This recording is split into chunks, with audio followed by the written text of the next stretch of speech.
अस्सलाम वालेकुम, welcome back to my channel. आज मैं आपको पेठा कद्दू के बारे में बताने वाली हूँ।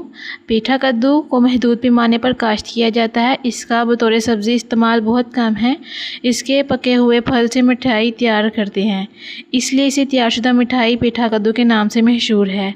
इसके अलावा बड़ी बूढ़ियाँ इसे कद्दूकश करके बादाम, सूजी वगैरह के साथ मिलाकर नहायत ही लजीज मकवी दमाग डिश बनाती थी, यानी कि जिससे दिमाग का हाफजा सही होता था और दिमाग को बहुत ज़्यादा क़ुव्वत मिलती थी। अगर हम बात करते हैं कि इसके आबो हवा के बारे में, इसके लिए गर्म आबो हवा में ये खूब फलता फूलता है। वक़्त काश्त इसकी पहली फसल मार्च में और दूसरी फसल जून जुलाई में काश्त की जाती है। अगर तो आप मेरी ये वीडियो जून में देख रहे हैं दैन आप इसको लाजमी काश्त कीजिएगा। ज़मीन और इसकी तैयारी कैसे की जाती है। ज़रहेज़ मीरा ज़मीन को पसंद करते हैं। तैयारी दीगर कद्दू ख़ानदान की फसलात की तरह होती है।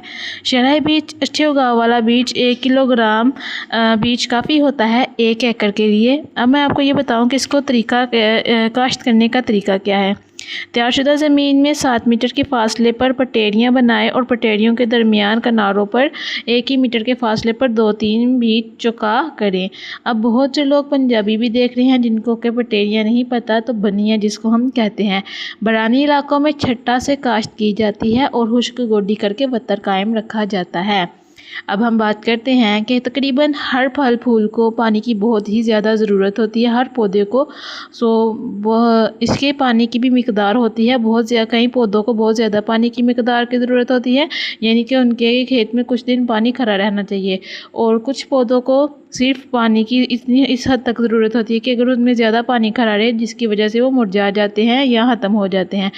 बुआई के फ़ौरन बाद आबपाशी करें। इसके बाद 2 आबपाशियाँ हफ्तावार बाद में ये वक्फा 20 दिन तक बढ़ा दें। जब फसल पर फूल और फल बन रहे हो तो इस वक्त आबपाशी में कोताही ना करें, यानी कि जब फसल पर फूल बन रहे हों तो डेली बेस पर जितनी पानी की मिकदार की से ज़रूरत होती है उसको डेली बेस पर पानी दें। छदराई व गोडी, जब पौधे 3-4 पत्ते निकले तो छदराई के फालतू पत्ते निकाल दें। हर जगह एक तंदुरुस्त पौधा रहने दें और दोबारा गोडी करके जड़ी बूटियाँ तलब कर दें। खाद का इस्तेमाल किस तरह किया जाता है। बुआई से 1 माह पहले 10 से 15 टन गोबर की गली सड़ी खाद फी एकड़ डालें और बुआई के वक्त 3 बोरी सुपर फास्फेट, 1 बोरी अमोनियम सल्फेट एकड़ भी। ये बात मैंने आपको पहले भी बताई है कि खाद का इस्तेमाल सिर्फ बड़े लेवल की काश्त पर किया जाएगा, जबकि आप घरों में इसको देसी तरीके और अच्छी तरह से मिट्टी को तैयार करके भी ज़रहेज़ मिट्टी लेकर अच्छी तरह से इसको काश्त कर सकते हैं। अब हम बात करते हैं कि इसकी बर्दाश्त की हद क्या है। पेठा कद्दू के पके हुए फल बीमा डंडी तोड़ें, फल को ज़ख्मी ना करें। फल अमूमन बनने के बाद पक जाता है और छिलके पर मोही तय आ जाती है, डंडी मुरझा जाती है।